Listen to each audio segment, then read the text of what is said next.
Welcome to Emotionally Healthy Legacy. My name is Elizabeth, and I am a mom of 3 boys.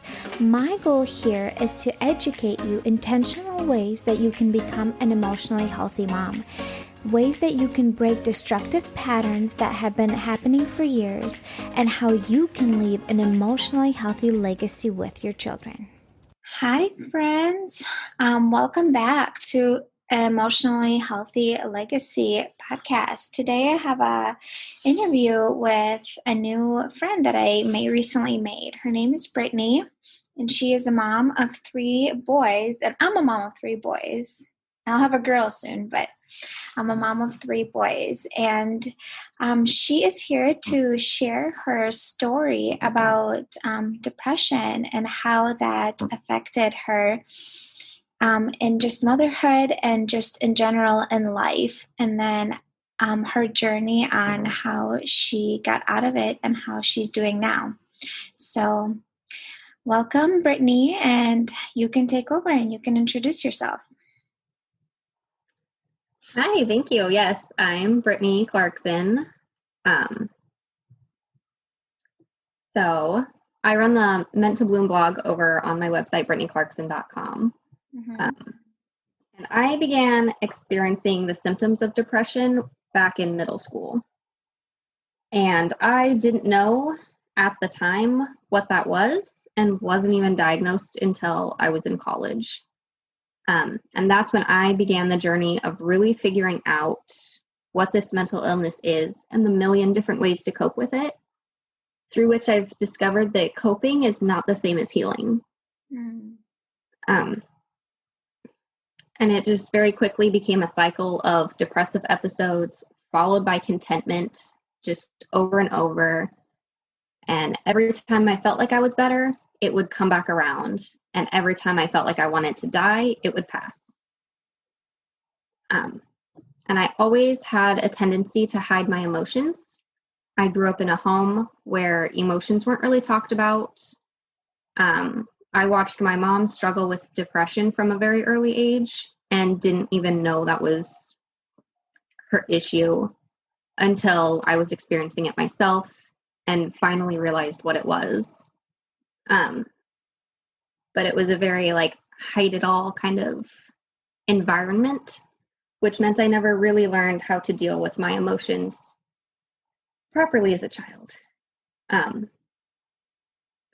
And there was always a lot of shame around feelings for me, which led to numbing of my emotions as a strategy to deal with the depression and anything else. Can you numbing a little bit? Like, what did you do to numb your emotions? Oh, I just shut them off. I didn't want to feel sad, so I would distract myself and not allow myself to feel sad. I didn't want to feel anxious, so I would avoid any situation that caused anxiety. And as I shut off the ability to feel the negative emotions I didn't want to feel, it also led to being unable to experience the highs of feelings, love and joy and all that.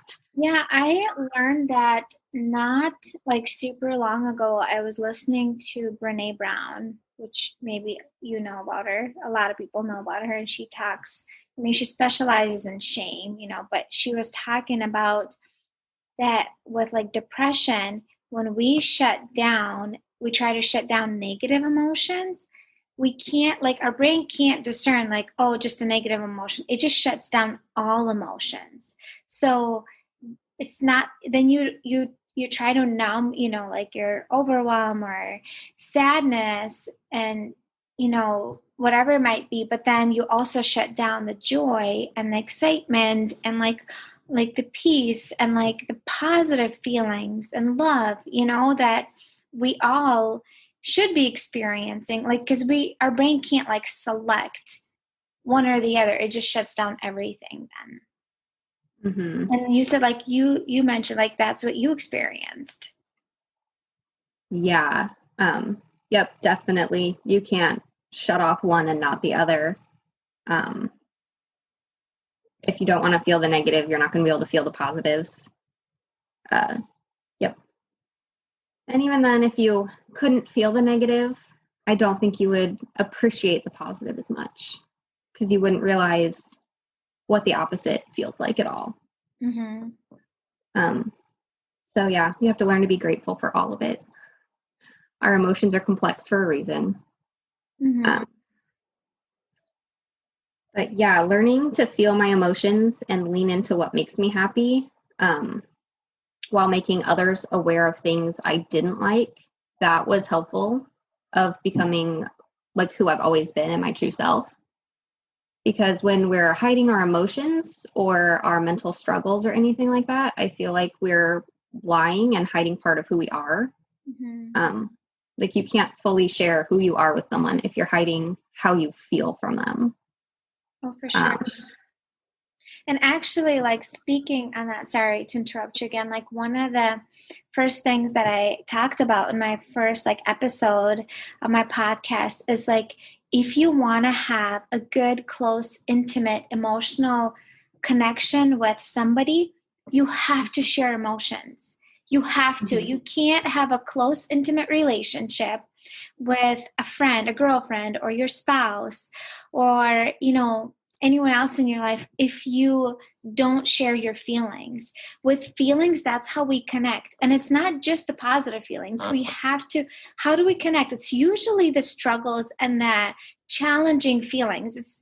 Anybody can be happy with somebody who's happy, but like connecting through those challenges where you're feeling overwhelmed, you're feeling sad, and like sharing that and like letting the other person be with you in that moment and come alongside you in that moment, that's how we create that emotional connection with people. And when you're depressed, you hide that. You don't allow that.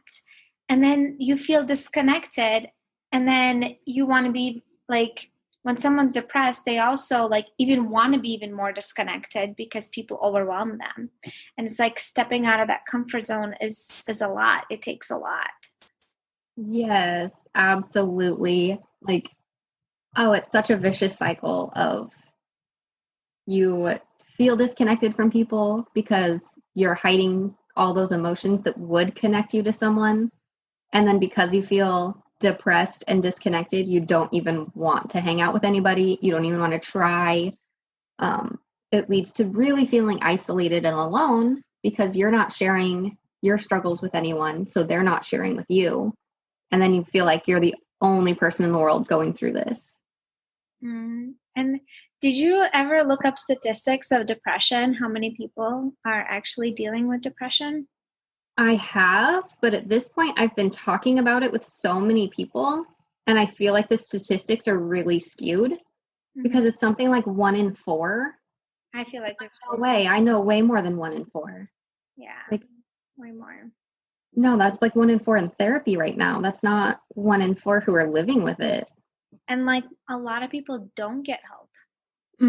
Yeah, that's what I mean. Like, I've heard from a lot of people who don't get help from it, but I know for a fact, like, oh, it's more than 25% of people I know. Oh yeah, for sure. All right, keep going. But yeah, I feel like hiding your depression and struggles and emotions is a way of lying. And lies will like always manifest themselves into feelings of doubt and shame and just make you feel totally yucky inside. And only the truth can set you free. So we can't be our true selves if we're hiding a part of who we are. These emotions are part of us, your passions are part of us, struggles are part of us. And it's only in embracing all of us that we can really begin to practice self-love and accept love from others. So I've been in counseling a few times and had very different experiences with that. The first experience practically turned me off from therapy altogether. She was not a good fit, but I was still able to learn from her, even though what she wanted to focus on wasn't actually what I felt like was my issue. But later I did find, like 5 years later, I found a great therapist who, like, we really connected really well. Like, She helped me learn how to cope with a lot of my anxiety and helped me work through a lot of the early on traumas that were leading into depression. She was a lot of help. And like, I recommend a therapist that you click with really well. Mm-hmm. Now that I've had that. I can relate with that because I've had 2 counselors that I saw for individual therapy, and the first one that I saw, she was amazing. She was such a great fit, and I felt like I was making so much progress. She was pushing me out of my comfort zone, and that's what I needed. And then she had some health problems, and she had to stop seeing people. And then I was seeing someone else for probably, I don't know, 5 months or so. And I felt like my money was just going down the drain. It was not a good fit. She was okay, but I felt like I was not making progress or moving in the right direction. I felt like I kept feeling stuck and like I couldn't get out of it. And so when my other therapist came back, I switched back to her because I'm like, yes, it's like twice as much I was paying for the session, but it was totally worth it because I started making progress so quickly in the right direction. And I clicked with her really well. Like, I couldn't wait to go see her because I knew that, like, the wisdom, she was a Christian and she was a believer. And then she had all the psychology background and like, and the biblical and the psychology just like together. And it was just super, super helpful for me. And I feel like, when you see somebody, you just feel if they're a good fit or not. Like, give it a few sessions, but you're going to like feel like, okay, I feel like I click with this therapist. They get me. Like, they see what I need to work on and they can pull that out of me. Versus, sometimes you leave and you're like, seriously, like I literally just dropped $100 and that was like almost for nothing, Right. So yeah, I'm glad that you like mentioned that, like, one was not a really good fit and then the other one was a really good fit. Yeah. I feel that. Definitely can't let one therapist that you didn't click with skew your entire view of whether therapy can work for you. It'd be like going to a really bad restaurant and being like, oh, I'm never eating out again. Yeah. Because I had terrible service here. Yeah, totally. For sure. That's such a good Yeah. Yeah. Not all therapists, not all doctors are the same. You just got to find the right one for you.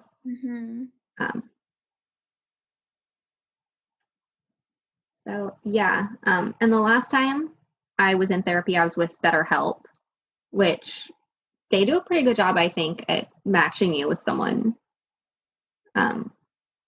But that was during the whole pandemic where you couldn't go see a counselor, and I hadn't been in counseling for like 5 years. So I got one with BetterHelp, and she was helpful, but I didn't feel like I was totally getting my money's worth because she was telling me so many things I already knew. Like, it was a great refresher course for me almost of, hey, here's all the tools your old therapist gave you that you're not using anymore. And it was a great reminder to start using those. And like, it almost built my confidence in my mental health that, like, yeah, I already know what to do and I'm just not doing it. And it's so interesting. We often know what we should do, but we don't implement it because it is hard. You have to be intentional. Like, we know that sitting there on our phones scrolling for an hour through Instagram is not helpful for our mental health in any way, shape, or form, yet we still do it. And then we feel crappy afterwards.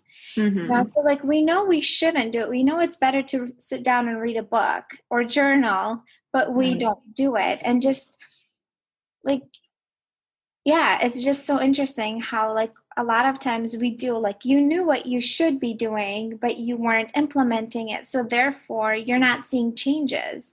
You're not going to see change in your life unless you're doing something different. Knowledge is one thing, but then like implementing it in your life is completely different.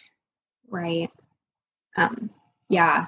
And I was kind of in a habit where I would let myself get into a low before I would start implementing anything. And that's when I realized this is a whole lifestyle. Like, you have to do this every day before you need it. That's like waiting to drink water until you're dehydrated. Like, no, you drink water every day. You've got to like really fill your metaphorical and physical cups. Like, fill it before you're empty. Yeah, for sure. If you're a mom that struggles with handling her challenging emotions in a healthy way, listen up. I got a tool for you. If you go in the show notes of this podcast, you will see a link where you can sign up for a 5-day free mini course.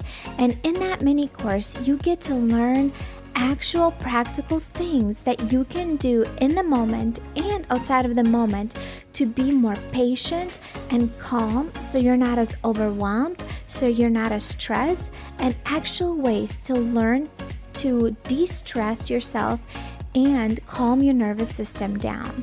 How often do we hear that we shouldn't react, we should respond? And the problem is, well, how? In the moment, I don't know how because I'm so overwhelmed and so triggered. In this mini course, you get to learn the how. I am so excited that I have these skills that I can share with you.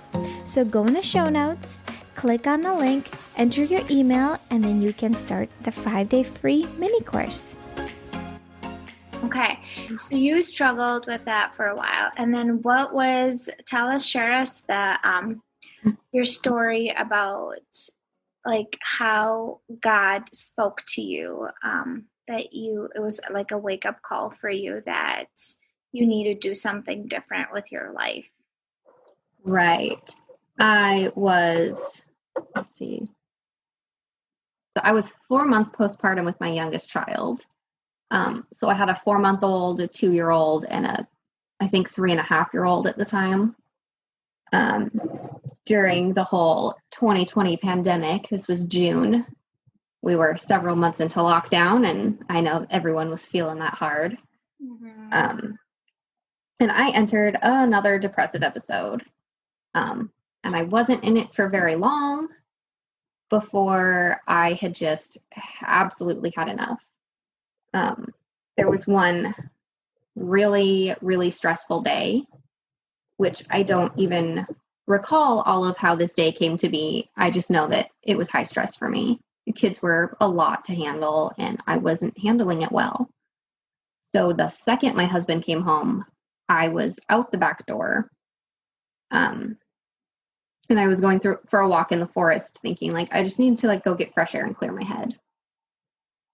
While I was walking through the forest, I came upon this old rope that's been hanging back there forever that I'm pretty sure was hung to like gut a deer after a hunting trip or something. That's the only explanation I can think of why there's a rope hanging off this tree. It was pouring down rain, which rain in the forest is like my favorite thing. So I should have felt super at peace. And yet all I could think was, well, here and now is a great time to just end it and be done with it all. I thought, well, it would be super poetic for me. Because like you didn't feel like your life was worth living? It just felt like it was too much to fix. I was like, it's going to be too much work. I don't want to do it. Like, I've done the work and I'm over it. And then I continued walking. So for some reason, I thought I'd made this decision in my head. I was thinking about it, but I kept walking away from it. And then I came across this dead bird on the ground. And it was a Steller's jay, which is my favorite bird. So that really felt like it was speaking to me. And it was dead and rotting and disgusting. And it became very clear to me, death is not a poetic thing that I should be pursuing right now. That's not what I want to be right now. And I felt like there in the rain was the first time in all my suicidal thinking where I'd really decided not to kill myself. All the other times I'd postpone the decision, like I'll think about it and do it later. And then I would come out of my depressive episode and be like, I don't know why I felt like that. Like, things are fine now. Yeah, because it like goes in waves. It's Mm-hmm. not, I know people in my life too that like they're fine for a little bit and then they go to depressive and then it just kind of like comes out and they're like, oh, I don't need to get help because I'm better now. And then it goes again and it's like years and years and years and they keep thinking they're going to just totally snap out of it, but it just doesn't happen. Right. And I'd been in therapy just 2 months before. I thought that I'd addressed the issues and overcome it. And then 2 months later, here I am wanting to end it again. But that's when I decided, I was like, that's not an option for me. That's not where God wants me. And really, with the rain pouring down in the forest there, I felt like God was rebaptizing me into a whole new life. Like, we're not going to keep doing the things we're doing. We're going to move forward because he has some big plans for me. And that's when this all started. Like, I realized that I had tools to fix this and that I needed to make it an everyday thing so that I didn't get to this point again. Because, I mean, if I were to end it, who would raise my children that I would trust? Like, my husband needs to work. I don't trust anyone else to raise my kids, so I'm sticking around. Like, and I'm going to teach my kids how to handle their emotions and their mental health, and that this is important. And I'm not just going to teach them like that it's something that's safe to talk about, but I want to teach them the tools to help them so that they can always be working on themselves and that they can look for their own red flags for when they need to get their own help. Because that's something that I think a lot of us as kids didn't get. No. I know I didn't. No. And like, I mean, I grew up in a family where some emotions were accepted, mostly positive. Mm-hmm. And the negative emotions were like my mom, she made kind of an effort to connect with us, and I have a good relationship with her. But there are certain emotions like anger was not allowed. And like if we were sad, we were like, mom tried to get us out of that sadness quickly instead of like working through it. Shame was definitely something never talked about. So then it like creates even more shame. If you ever experience shame, then you like don't talk about it because it's shameful to talk about it. So then you like pull back even more. And so like there were certain emotions that just were not really, just never really talked about. And that's why I'm like also like so passionate. Yeah, you have to get healthy first as a mom. Then you can help your kids. Because if you're struggling mentally or emotionally, there's no way you can show up in that best version of yourself and teach your kids like how to process their feelings and emotions. If you are having a hard time, you first have to figure yourself out, address your problems, get yourself better. Mm-hmm. And sometimes that requires going and getting help. Mm-hmm. And then you can help your children and teach them how to handle their feelings and how to express them. And even like my middle one today, he woke up and he was just having a hard time. And like this morning, and because we talk about feelings a lot, he's like, I'm just having a hard morning. Like just even that, even like saying that phrase, like that's okay. We all have hard mornings, Right. But if you grew up in a family where you're just expected to just be always good and happy, like you feel this pressure that I'm not allowed to feel sad or have a hard day. I have to be just so. And then you start shutting down all those feelings, the negative emotions and the hard feelings, and you start shutting down the positive feelings, and then it so often leaks into depression. Yeah, as far as like childhood and home feelings goes, I feel like mine was like the opposite, where everyone around me seemed to be struggling. And so the only emotions I would really see were like when people would get angry and it would come out. Or when, like my mom was crying, like I would see that. But it's like happiness felt like it had to be downplayed because how could I be happy when everyone around me is hurting? So I think that's a lot of why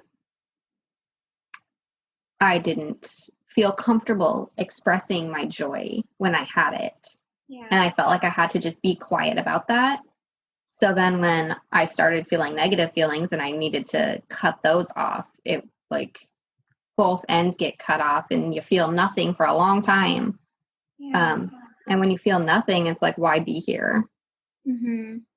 And like in your family, how was anger expressed? Was it like, did people blow up and yell at each other? Was it like suppressed and like cold treatment? Like, how was it handled? It was not handled well. No, there was like no healthy expression of anger as I was growing up. Like people talk about like parents fighting a lot, but like my parents actually like broke stuff every day. Like, yeah. I didn't realize how traumatic that was until I had a friend over when it was happening. And I was like, oh, this is something I should be embarrassed about. Because you were so used to it? Yeah. Yeah. So I've made it kind of a point to teach my kids how to, be healthy when you get mad at someone. And like my husband and I definitely do not fight like that. We still fight. Yeah, like my husband and I, we both came from families where like anger was more like suppressed and people would like walk away when they would get angry, and then like it wouldn't always be talked about. So then you have like bitterness and resentment that, kind of builds up. But as a Christian, you're like, okay, I just need to pray about it and God will take it away.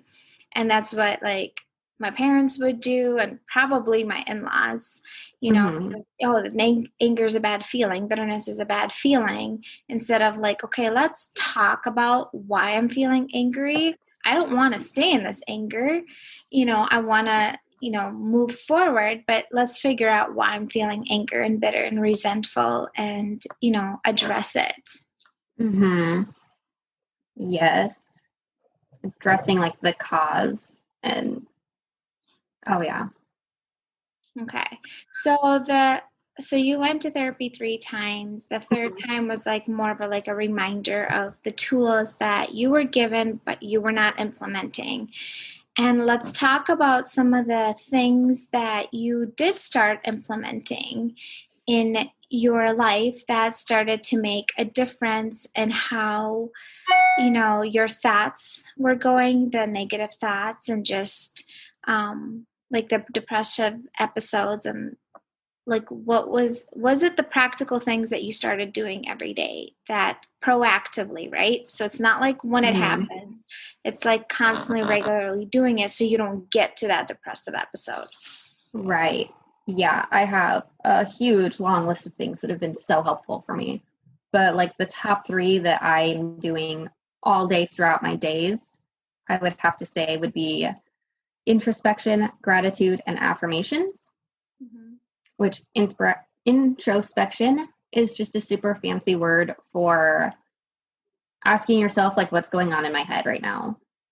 Like, so a great example of that is brain dumping. Because otherwise I can get so anxious and can't focus on anything because there's so many thoughts just in my head. A lot of times it's just a to-do list running through your head, and getting it out on paper helps. But when I brain dump, I do the whole to-do list. I do any kind of negative thoughts that might be in my head, any positive thoughts, even reminders. I just pour out everything that's bouncing around in my head so that I can see it and I don't have to think about it all the time anymore. And if there's, any red flag thoughts that are coming up, I can see that right there and be like, no, you're out of here. Let's fix that one. And then gratitude, all day, every day. I mean, I always start with a morning gratitude, but stopping right there was not life-changing for me. What became life-changing was when I really began focusing on blessings where I saw burdens.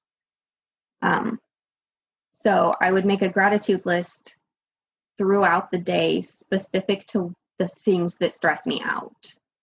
So examples of that. Yeah, like a lot of times it's my kids because they can be really a lot to handle. 3 small boys, they are high energy. They all want snacks. They all want to dump out all the toys. Oh, yeah. Like, yeah, that gets to you. So I'll sit and make a list of all the things that I love about them, all the things I'm so grateful that they're capable of doing. And then I remember, like, yes, these children are a huge blessing to me. Of course, they're not a burden. I'm just feeling burdened by the things they're doing. And that just allows me to approach them with more patience and love and kindness, instead of just exploding and getting mad that, you know, they're eating their 6th yogurt in the last hour and now we're out of yogurts for the week. Like, kids are great. I love them. Really good. Like the mindset shift. And it's like such a good reminder for me because I struggle with my boys, or they're like always hungry. I'm like, we have breakfast and then we have snack time and then we have lunch and then we have an alarm again for snack time and then we have dinner. But they always want to eat in between. Like, I'm hungry. We come from school. I'm hungry. And I'm like, why are you guys always hungry? I feel like I'm in the kitchen all day long. And just like, just the mindset shift. Like, it's a good reminder even for me, like shifting to like, I am grateful that my kids can eat. I am grateful that my kids are not like on a feeding tube and don't have health issues, and that they can eat pretty much anything without any health problems. Like, kids are not really sensitive to food. Like, I am grateful for that. Like, it's so good. It's such a good reminder, even like for me to shift that, because that's like lately been my struggle, just shifting my mindset to that. Yes. Really good. Yes. So your kids, maybe what's another thing? Give us something that you. Well, my car likes to get a dead battery a lot. And then when the battery's totally dead, if it's locked, you can't unlock it from the key fob, which means that the back trunk can't unlock, which is where the jumper cables are. Oh. And oh my gosh, that has gotten me so stressed out multiple times, because it always happens when I'm almost going to be on time for something. And then I have to remember, dead battery is not the end of the world. I can jump it. We have like another car here I can use to jump my car. I just have to remember that, oh my gosh, this is the nicest car I've ever owned. It doesn't break down on me. Like, it doesn't have huge issues. How about I remember to be super grateful that, like, I don't have to take the bus or get rides from someone else with all these children I'm toting around everywhere. Oh my goodness. Like, a dead battery's not the end of the world. Being 5 minutes late to the kids' tumbling class is not the end of the world. Like, even sometimes it feels like a bigger deal going to a doctor's appointment. You know, you're too late, they're not going to see you. Like, so what? We get there, if we're too late, they won't see us. We'll reschedule. We move on. Just practicing being grateful for all the things that are stressing you out. Just remembering that it would be harder without that stressor in your life to begin with. Yeah, that reminds me of like my parents. They had 4 kids back in Europe, so in Latvia. And for a while, they didn't have a car, so they always had to take the bus. And when they went to church on Sundays, they had 4 kids, and they had to take the bus. And then like they had to take, the food and the diapers, and it was cloth diapers back then because there were diapers. And I mean, you feed everybody in the morning, get everybody dressed, go to the bus stop. You have like strollers, you have diaper bags. I mean, like both parents, but still 4 kids, like 4 and under. And like, I'm like, that is such a good reminder for me. I'm like, okay, yes, my kids have scratched my car. It sucks, but it's still dry. Yeah. And I don't have to go to a bus stop with, little ones and stress myself out in that way, because this is a lot less stressful with that, for sure. Oh, yeah. Okay. And what is the third thing that you mentioned? So the third one would be affirmations. which you, the best thing for affirmations, I never got on board with them when I thought it was just, you say an affirmation in the morning and then you believe it. And I was like, no, that's not going to work. Why waste my time? I'm not going to say something I don't believe. And then as I was working through my negative thinking and targeting specific negative thoughts that kept coming back, I realized that in targeting those specific thoughts, I was practicing affirmations throughout my day and that it was working. So one big negative thought that I struggle with is feeling like I'm not enough in a lot of different situations. When my house was always a mess and too overwhelming to clean, I felt like I wasn't enough, like, to be a good housewife. Like, I wasn't enough for my husband because I couldn't keep the house clean, and I definitely didn't have energy to make a home cooked meal for him like he was expecting. And like, he never complained about it. He was always super understanding, but I still felt like he's just saying that I'm not enough. And that just caused so much like self-doubt and fears in me. And so convincing myself, reminding myself what enough looks like, reminding myself that I am enough, and I can do this. Those kinds of affirmations, telling myself every time I felt the negative thoughts coming up, telling me I'm not enough, reminding myself that yes, I am enough. Yes, I can do this. Those kinds of affirmations, actually, you do believe it when you say it enough. It definitely helps you to change your perspective of what you are capable of and who you are. Yeah. Yeah, because like with thoughts, what happens is like if we have negative thoughts, our brain repeats them over and over again and we start believing them.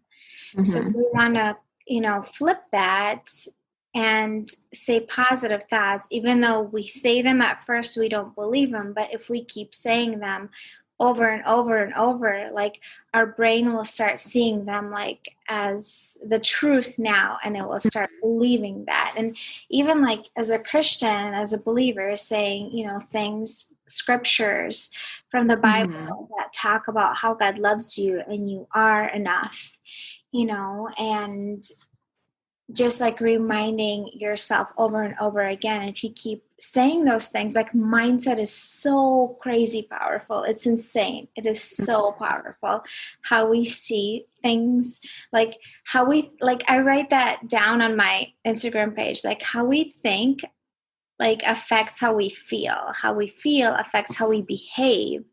And then how we behave affects our relationships with other people.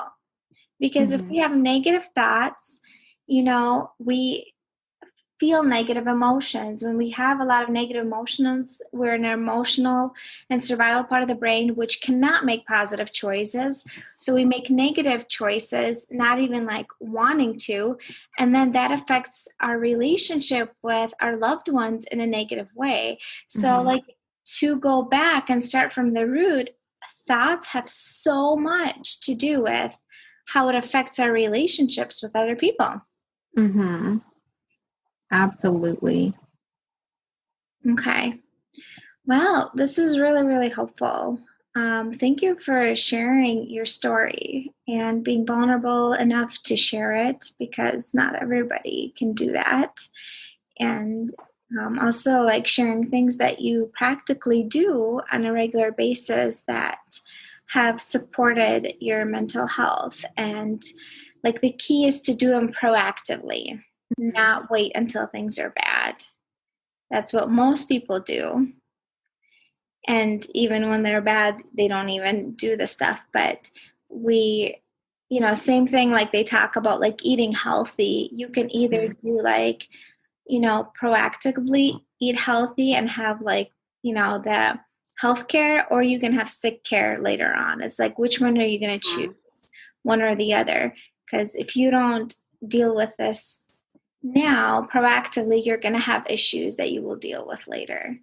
So proactively, yeah, because like my thing here is like supporting moms emotionally. And like a lot of stuff is really similar to the stuff that's like, mental support, because they're really related. They really, really are. Because if like mental health has to do more with like thoughts, and then emotional health is how we like express our feelings and how we also like process our feelings in a healthy way, So if you're mentally struggling, you're gonna have a hard time emotionally expressing things in a positive way. It's gonna come out really often in a negative way. So they are really like related. And so addressing the mental stuff and the thoughts and the depression and the anxiety, like, and the root of like why I'm feeling these feelings, like not just like, oh, I feel this, but it's like why I'm feeling that. Like oftentimes it comes back to like back in our history, like with, you said you had things in your childhood that you did have to address. It's oftentimes it goes back to that because there's a lot of negative thoughts and beliefs that come from our childhood that we don't even realize. And they're in our head and they're in our mind, and then they affect how we feel, and then it affects how we behave, and it affects our relationships. So yeah. Well, this was so helpful. So tell us about what resources that you have that you created for moms that they can look for on your website or. Yeah. So BrittniClarkson.com. I spell my name kind of funny. It's Brittni. But BrittniClarkson.com, I have all my resources over there. There's a blog with weekly content with encouragement and tips for moms. I've also actually got a downloadable, like printable planner on there that's free. It's the one I use every day that has spaces for daily reflection, tracking your mood, putting in your daily gratitudes and your affirmations. So I put those in my planner every day, and I look at my gratitude and my affirmation from the morning every single day. And that's definitely, putting it in your planner is super helpful to actually incorporate it into your day. Yeah. And then I have the Happy Mom Brain Workbook, which is essentially the mental health toolkit that I put together for my own use. And then I converted it into a workbook with understandable like articles and information that other moms can implement these things into their own lives as well. Okay. Thank you. And I will link all of that below in the show notes of the podcast, and people can go there to find that. Thank you so much for sharing your story. And it's really encouraging that you don't have to stay in depression. Like there are things that you can do. And it starts with little things, like focus on one thing that you can do and implement now. Because if you try to do 10 things at once, it's not going to work well. But focusing on one thing at a time. All righty. Thank you. Have a wonderful day. Thank you so much. Yeah. Bye. Bye.